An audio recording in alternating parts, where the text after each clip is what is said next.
Hello students, welcome to my channel. I'm your maths teacher Charu. Today we will discuss exercise 13.2 of chapter 13 direct and inverse proportions. So before moving to question, we will discuss some basic concept of exercise 13.2. So first of all हम discuss करेंगे inverse proportion के बारे में. First exercise में हमने direct proportion के बारे में डिस्कस किया था, अब हम करेंगे इनवर्स प्रपोर्शन के बारे में discuss.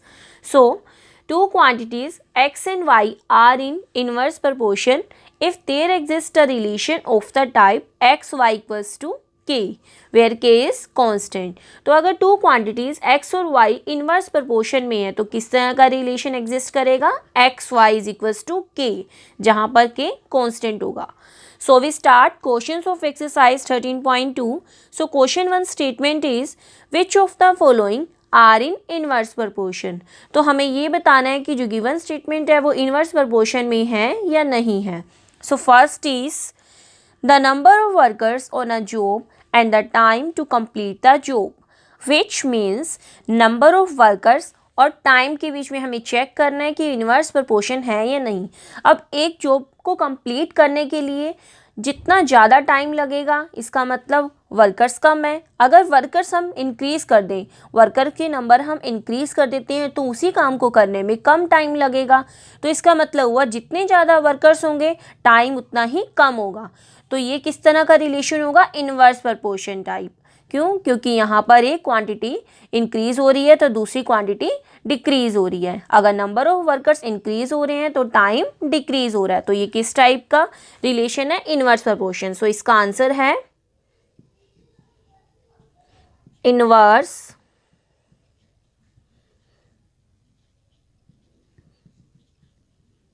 proportion. Now question 1 second part. The time taken for a journey and the distance travel in a uniform speed. तो यहाँ पर टू क्वांटिटी टाइम है और अदर है डिस्टेंस ट्रैवल. तो यानी कि एक क्वांटिटी तो टाइम है और अदर है डिस्टेंस. तो अगर जितना ज़्यादा जर्नी को कंप्लीट करने के लिए टाइम लग रहा है इसका मीनिंग क्या हुआ, उतनी ही डिस्टेंस ज़्यादा है. डिस्टेंस ज़्यादा होगी तो टाइम भी ज़्यादा लगेगा उसे कवर करने में. तो अब यहाँ पर डिस्टेंस अगर इंक्रीज़ हो रही है तो टाइम भी इंक्रीज़ हो रहा है. तो यहाँ पर स्पीड क्या है, यूनिफॉर्म है, यानी कि हम इसे इंक्रीज़ या डिक्रीज़ नहीं कर रहे. तो अगर जितनी ज़्यादा डिस्टेंस उतना ही ज़्यादा टाइम लगेगा. तो दोनों क्वांटिटी इंक्रीज़ हो रही है. तो ये किस टाइप का रिलेशन हुआ, डायरेक्ट प्रपोर्शन. तो इसका आंसर हम राइट करेंगे direct proportion.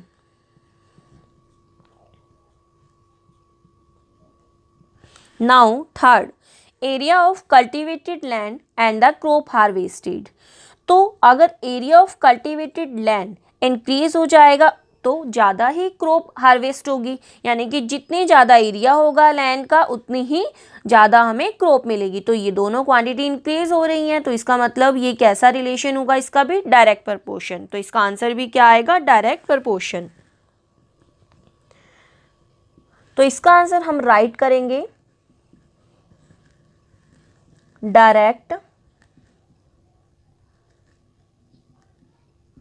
proportion. Now fourth part, the time taken for a fixed journey and the speed of the vehicle. तो टाइम और स्पीड के बीच में हमें चेक करना है रिलेशन. तो जर्नी क्या है, फिक्स्ड है. तो अगर टाइम ज़्यादा लग रहा है और स्पीड, यानी कि अगर हम व्हीकल की स्पीड अगर हम इंक्रीज़ कर देंगे तो टाइम उतना ही कम लगेगा जर्नी को कंप्लीट करने के लिए. अगर स्पीड कम होगी तो उतना ही ज़्यादा टाइम लगेगा जर्नी को कंप्लीट करने के लिए.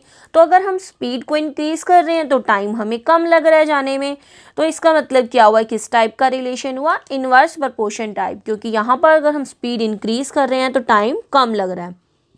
तो इसका आंसर भी क्या आएगा, inverse proportion. Now question 1 fifth part, the population of a country and the area of land per person.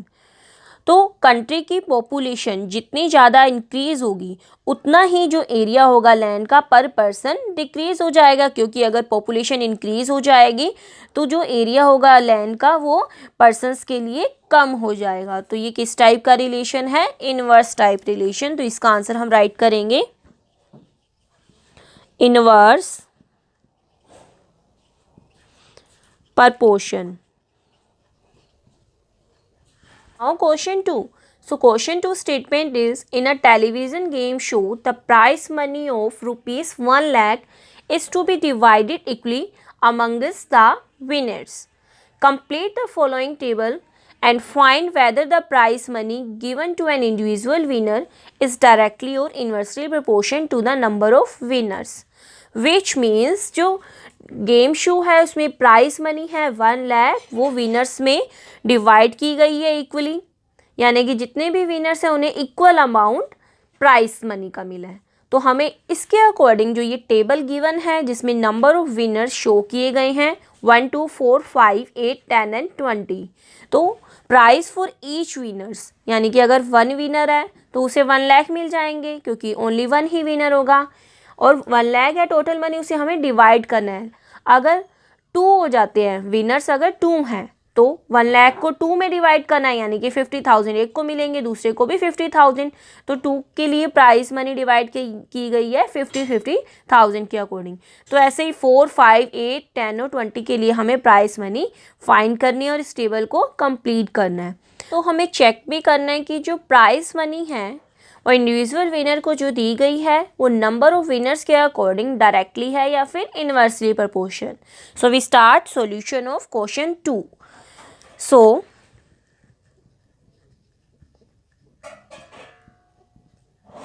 अब हमें प्राइस मनी और नंबर ऑफ विनर्स के अकॉर्डिंग चेक करना है कि रिलेशन डायरेक्टली प्रोपोर्शन है या inversely proportion.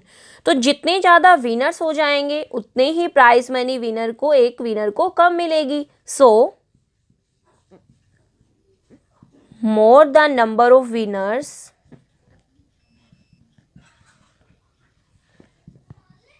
Less is prize money for each winner, यानी कि जितने ज़्यादा विनर होंगे उतनी एक विनर को कम अमाउंट मिलेगा प्राइस मनी का। Therefore so it is case of inverse proportion. तो हमें यहाँ पर ये टेबल कंप्लीट करनी है, तो मैं यहाँ लेट कर रही हूँ एक्स वाई जेड, यहाँ पर आप कुछ भी लेट कर सकती हो पी क्यू। तो इस तरह से मुझे X Y Z P and Q की वैल्यू फाइंड करनी है। तो गिवन रिलेशन का हम यूज़ करेंगे, यानी कि अब हमें नंबर ऑफ विनर्स अगर 1 है तो प्राइस हमें गिवन है 1 लाख। तो हमने स्टार्टिंग में ही डिस्कस किया था बेसिक में, इनका रिलेशन किस टाइप का होगा, X Y is equals to K type का, यानी कि इनको हम मल्टीप्लाई करेंगे 1 मल्टीप्लाई 1 लाख। फाइंड करना था हमें 4 विनर्स के लिए कितनी प्राइस मनी होगी। सो 4 मल्टीप्लाई एक्स किसके इक्वल होगा 1 मल्टीप्लाई 1 लाख। तो एक्स की वैल्यू हम फाइंड करेंगे, इन्हें मल्टीप्लाई करेंगे तो क्या आएगा 1 लाख, और ये 4 मल्टीप्लाई में है तो यहाँ पर डिवाइड में होगा। तो इस तरह से हमें एक्स की वैल्यू फाइंड करनी है। तो इसे हम डिवाइड करेंगे 4 के टेबल पर, 4 2 जा 8, 4 5 जा 20, 3 जीरोस एज इट इज। तो एक्स की वैल्यू कितनी आई है ₹25,000। सिमिलर हमें वाई के लिए फाइंड करनी है, तो गिवन का यूज़ करेंगे। 5 के लिए फाइंड करेंगे 5 मल्टीप्लाई वाई, गिवन का यूज़ करेंगे 1 multiply 1 lakh. Y is equals to इनको मल्टीप्लाई किया 1 लाख डिवाइड बाई 5, तो इन्हें हम डिवाइड करेंगे तो क्या आएगा 20,000। सिमिलर हम जेड के लिए चेक करेंगे 8 मल्टीप्लाई जेड, गिवन का यूज़ करेंगे 1 मल्टीप्लाई 1 लाख। जेड की वैल्यू 1 लाख डिवाइड बाय 8, इन्हें हम डिवाइड करेंगे तो क्या आएगा ₹12,500। सिमिलर हम पी के लिए फाइंड करेंगे 10 मल्टीप्लाई पी, गिवन का यूज़ करेंगे 1 मल्टीप्लाई 1,00,000, तो P की वैल्यू 1,00,000 डिवाइड बाय 10, तो इसका आंसर क्या आएगा, ₹10,000। अब हमें Q की वैल्यू फाइंड करनी है, तो Q की वैल्यू फाइंड करेंगे हम, गिवन का यूज़ करेंगे, तो क्या आएगा यहाँ पर 20 मल्टीप्लाई Q 1 मल्टीप्लाई 1,00,000, तो Q की वैल्यू 1,00,000 डिवाइड बाय 20, तो 0 से 0 कट हो जाएगा, यहाँ पे क्या आएगा, ₹5,000। Now question 3। So question 3 statement is Rahman is making a wheel using spokes. He wants to fix equal spokes in such a way that the angles between any pair of consecutive spokes are equal. Help him by completing following table. Which means Rahman एक wheel form कर रहा है using spokes. तो यहाँ पर आपको figure भी show किए गए हैं व्हील के, जिसमें स्पोक्स भी आपको शो किए गए हैं। फर्स्ट फिगर है ये सेकंड फिगर है। तो he wants to fix equal spokes, तो वो इक्वल स्पोक्स फिक्स करना चाहता है, इस तरह से फिक्स करना चाहता है कि जो स्पोक्स के बीच में एंगल होंगे वो कैसे हों, इक्वल। अब जैसे यहाँ पर 3 स्पोक्स हैं तो इनके बीच में एंगल इक्वल हो, तो रहमान इस तरह से व्हील बनाना चाहता है। अब सेकंड जैसे फिगर है, यहाँ पर स्पोक्स फर्स्ट वाले फिगर की कंपैरिजन में ज़्यादा है, वो इस तरह से स्पोक्स फिक्स कर रहा है कि उनके बीच में एंगल सेम रहें। तो अब हमें इस टेबल को फिल करना है। अब फर्स्ट नंबर ऑफ स्पोक्स 4, 6, 8, 10, 12 ये हमें गिवन है। Angle between a pair of consecutive spokes, तो जो कंसेक्यूटिव स्पोक्स हैं उनके एंगल हमें 4 और 6 के लिए गिवन है। अगर 4 स्पोक्स हैं तो 90 डिग्री एंगल है, 6 स्पोक्स हैं तो 60 डिग्री एंगल है स्पोक्स के बीच में। हमें 8, 10 और 12 के बीच में फाइंड करना है। So first part are the number of spokes and the angles form between the pair of consecutive spokes in inverse proportion. क्या जो नंबर ऑफ स्पोक्स और एंगल जो उनके बीच में फॉर्म हो रहा है वो इनवर्स प्रपोर्शन में है। अब देखिए, अगर नंबर ऑफ स्पोक्स 4 हैं तो उनके बीच में एंगल है 90 डिग्री। अगर 6 हैं यानी कि अब नंबर ऑफ स्पोक्स इंक्रीज हो गए हैं, तो जो कंसेक्यूटिव स्पोक्स हैं उनके बीच में एंगल कितना है, 60 डिग्री का, यानी कि जो एंगल है वो डिक्रीज हो गया। जैसे नंबर ऑफ स्पोक्स इंक्रीज हुए हैं उसके अकॉर्डिंग जो एंगल है वो डिक्रीज हो रहा है। तो जैसे जैसे हम यहाँ पर स्पोक्स इंक्रीज करेंगे तो यहाँ पर हम इनकी वैल्यू फाइंड करेंगे। तो इस तरह से ये इनवर्स प्रोपोर्शन का केस है। तो यहाँ पर हम फर्स्ट पार्ट का आंसर राइट करेंगे, yes number of spokes and angle are in inverse proportion। तो इनवर्स प्रोपोर्शन के अकॉर्डिंग हम यहाँ पर 8, 10 और 12 के लिए वैल्यू फाइंड करेंगे एंगल की। तो गिवन का हम यूज़ करेंगे। तो मैं 8 के लिए यहाँ लेट कर रही हूँ, एंगल है x, 10 के लिए y, 12 के लिए z। तो अब x हम फाइंड करेंगे गिवन का यूज़ करके। सो फर्स्ट में 8 मल्टीप्लाई x इक्वल होगा गिवन 4 मल्टीप्लाई 90। x की वैल्यू फाइंड करेंगे, 4 मल्टीप्लाई 90 डिवाइड में जाएगा 8। अब इसे सिंप्लीफाई करेंगे, 4 1 जा 4, 4 2 जा 8, 90 को 2 से डिवाइड करेंगे तो क्या आएगा 45। तो x की वैल्यू कितनी आई है 45। सिमिलर y के लिए करेंगे, 10 multiply y equal to 4 multiply 90, 4 multiply 90 divide में जाएगा 10, 0 से 0 कैंसिल, 4 को 9 से मल्टीप्लाई करेंगे 36। अब हमें z के लिए फाइंड करना है। तो 12 मल्टीप्लाई z गिवन का यूज़ करेंगे हम, 4 मल्टीप्लाई 90 z 4 मल्टीप्लाई 90 डिवाइड में 12, 4 1 जा 4, 4 3 जा 12। अब 3 से डिवाइड करेंगे, 3 1 जा 3, 3 3 जा 9, 0, क्या एंगल आया 30 डिग्री। तो x की वैल्यू आई है 45, y की आई है 36, z की आई है 30। Question 3 second part, calculate the angle between a pair of consecutive spokes on a wheel with 15 spokes. अब हमें एंगल फाइंड करना है कंसेक्यूटिव स्पोक्स के बीच में, अगर हमें नंबर ऑफ स्पोक्स 15 गिवन है। तो सेकेंड पार्ट में नंबर ऑफ स्पोक्स 15 गिवन है, हमें एंगल फाइंड करना है। तो हम सेकेंड पार्ट का सॉल्यूशन स्टार्ट करेंगे। यहाँ मैंने लेट किया, let P be the angle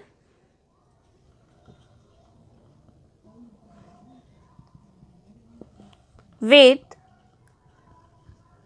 spokes 15, यानी कि अगर 15 स्पोक्स हैं तो हमें एंगल फाइंड करना है। तो हम यहाँ पर गिवन यूज़ करेंगे।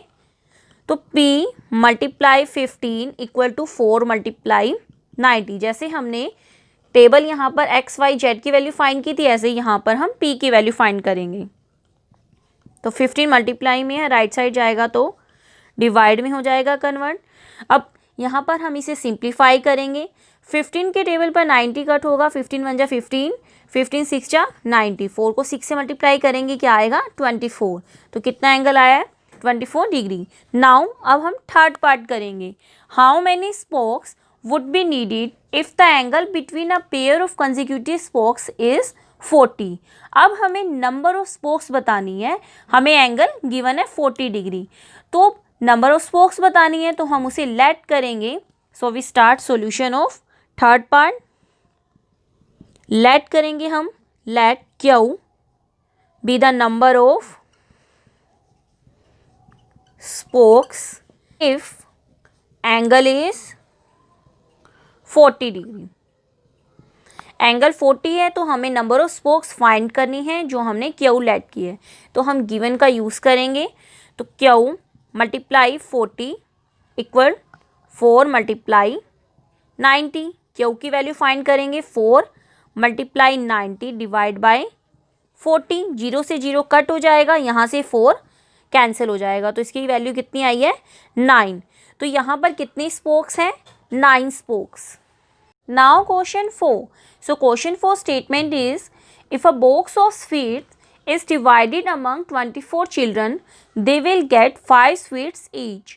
How many would each get if the number of the children is reduced by 4, which means a box of sweets 24 children में डिवाइड किया गया है। तो एक स्टूडेंट को यानी कि एक चिल्ड्रन को कितनी स्वीट्स मिल रही हैं 5 स्वीट्स मिल रही हैं। तो हमें ये बताना है how many would each get, यानी कि अगर नंबर ऑफ चिल्ड्रन रिड्यूस हो जाए 4। अब पहले तो 24 चिल्ड्रन थे, अब रिड्यूस हो जाएंगे 4 चिल्ड्रन, यानी कि कम हो जाएंगे 4 चिल्ड्रन। तो कितने चिल्ड्रन रहेंगे 20 चिल्ड्रन रहेंगे। तो हमें बताना है कि तब ईच चिल्ड्रन को कितनी स्वीट्स मिलेगी। So we start solution. So if number of children is reduced by 4, अगर नंबर ऑफ चिल्ड्रन 4 कम हो जाएं तब कितने होंगे children, then number of children is 24 minus 4, क्योंकि 24 चिल्ड्रन थे, अब 4 कम हो गए हैं तो माइनस कर दिया हमने 4, तो कितने चिल्ड्रन हो गए 20।